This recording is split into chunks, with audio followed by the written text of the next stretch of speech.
This is my 6th visual journal book. Technically, I did not complete one of them, but I got most of the way through, so we're going to call this book number 6. I started this book the way I always tell my students to start their visual journals, by flipping through magazines and finding any image that appeals to you. And look, I even found a girl carrying an alligator on her head, and it was amazing and a little shocking. Any image that I saw that had colors I liked, textures, a word, or an image that I really liked, I pulled out, ripped out, put in a pile.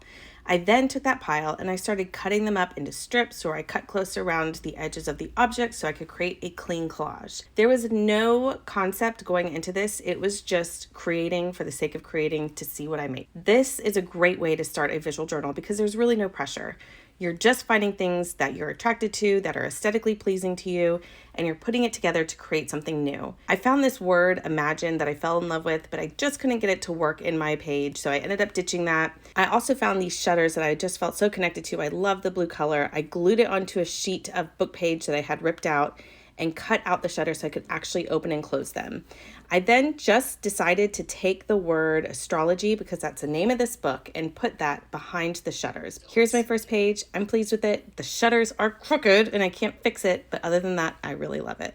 Now go make something. Start your visual journal if you haven't started yet. Follow along with me. Get started on page 1, and I'll see you next week for page number 2.